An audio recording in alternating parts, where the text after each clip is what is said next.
Students, class 12-এর পর যে কটা ফিউচারিস্টিক কেরিয়ার অপশানস আছে তার মধ্যে অ্যানিমেশন বা 3D মডেলিংয়ের যে কোর্সগুলো সেইগুলো কিন্তু নো ডাউট ভীষণভাবে প্রযোজ্য।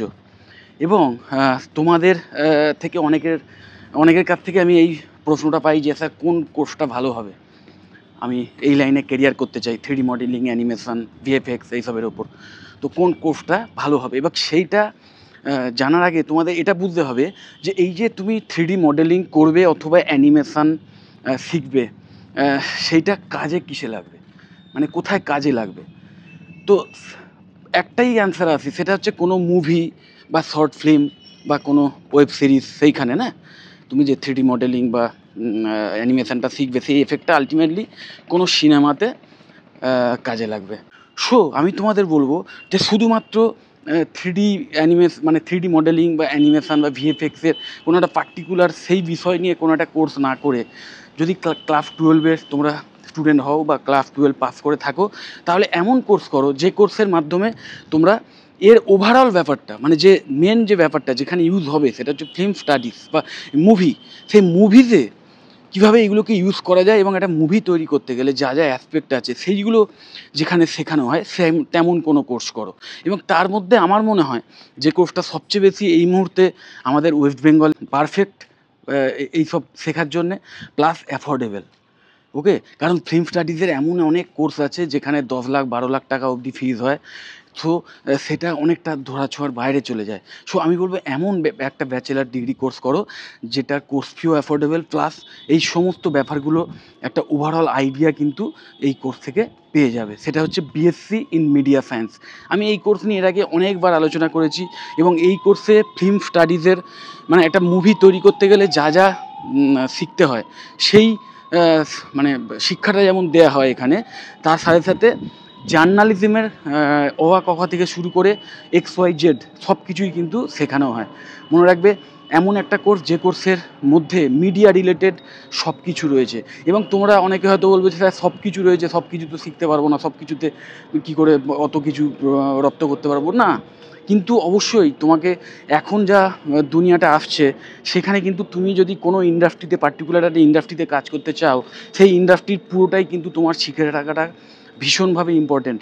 তার মেন যে কারণটা সেটা হচ্ছে এখন আর্টিফিশিয়াল ইন্টেলিজেন্স বা এআই টেকনোলজির জন্যে এমন একটা যুগে আমরা এসে গেছি এবং ভবিষ্যতে এমন একটা যুগ হয়তো আসবে যখন যে জিনিসটা এখন খুব মনে হচ্ছে যে ভীষণ টাফ করা এবং মানে যেটা ম্যানুয়ালি করতে হয়, একমাত্র কোনো অটোমেটিক্যালি করা সম্ভব নয়, সেই জিনিসটাও কিন্তু তখন অটোমেটিক্যালি কোনো একটা এআই ড্রিভেন সফটওয়্যার সেটা করে দেবে।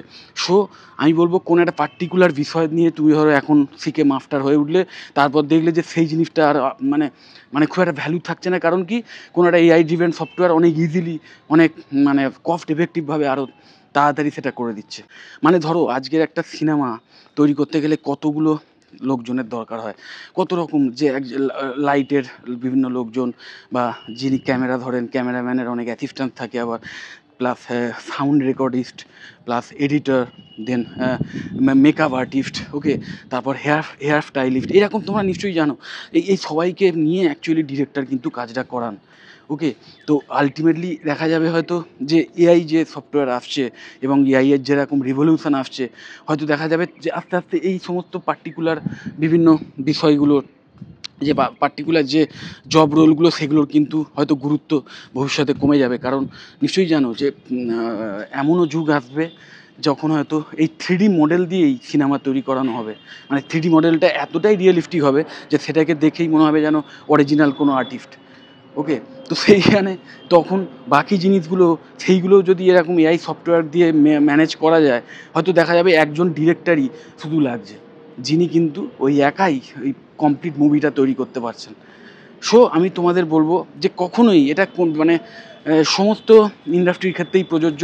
কোনো একটা পার্টিকুলার বিষয়ে মানে কমপ্লিটলি শিখে নিলাম, বাকিগুলো শিখলাম না, এরম করে কিন্তু ভবিষ্যতে টিকে থাকা যাবে না। এবং তোমাদের মধ্যে যারা এরকম একটু আর্টিস্টিক মনোভাবাপন্ন এবং ভবিষ্যতে এই সমস্ত ক্রিয়েটিভ কাজকর্ম দিয়ে নিজের কেরিয়ারটাকে তৈরি করতে চাও, তাদের জন্য কিন্তু বিএসসি ইন মিডিয়া সায়েন্স একটা আল্টিমেট কোর্স।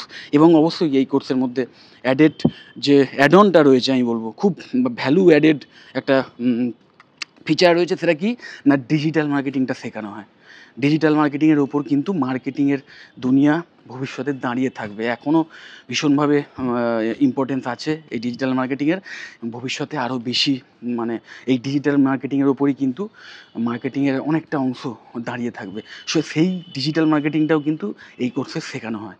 আমি তো অবশ্যই বিএসসি মিডিয়া সায়েন্সের কমপ্লিট সিলেবাসের লিঙ্ক যেটা ম্যাকআউটের সেটা দিয়ে দিচ্ছি। তোমরা এই বিএসসি মিডিয়া সায়েন্স যে সমস্ত কলেজে অ্যাফোর্ডেবল ফিজের বিনিময়ে করানো হয়, খুব ভালো এক্সপিরিয়েন্স ফ্যাকাল্টি মেম্বার রয়েছেন, ভালো বুক ব্যাংক ফেসিলিটি রয়েছে, কোয়ালিটি কম্পিউটার ল্যাবস রয়েছে, প্লাস একদম মানে ইন্ডাস্ট্রি থেকে প্রফেশনালদের নিয়ে এসে ক্লাস করানো হয়। মানে যিনি হয়তো এই সমস্ত মুভি ইন্ডাস্ট্রিতে অলরেডি কাজ করছেন, তিনি এসে তোমাদের সেইখানকার কোনো টেকনিক্যাল ব্যাপার নিয়ে ক্লাস নেবেন। তো বুঝতেই পারছো অনেক মানে ইন্ডাস্ট্রি সিক্রেট সেটাও কিন্তু তোমরা শিখে ফেলতে পারবে এই সমস্ত কলেজে অ্যাডমিশান নিতে গেলে। সো এই সমস্ত কলেজ সম্পর্কেও যদি ডিটেলে জানতে চাও বা এই কোর্স সংক্রান্ত ব্যাপারে আরও যদি ডিটেলে জানতে চাও আমার থেকে, তাহলে অবশ্যই আমাকে কল করতে পারো বা হোয়াটসঅ্যাপ করতে পারো।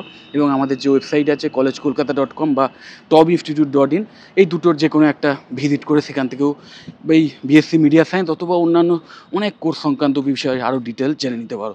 যদি ভিডিওটা হেল্পফুল মনে হয় অবশ্যই লাইক করো, চ্যানেলটা যদি সাবস্ক্রাইব না করতে হয় এক্ষুনি সাবস্ক্রাইব করে নাও, আর এই ভিডিওটা যতটা পারো বন্ধুবান্ধবদের শেয়ার করে দিও।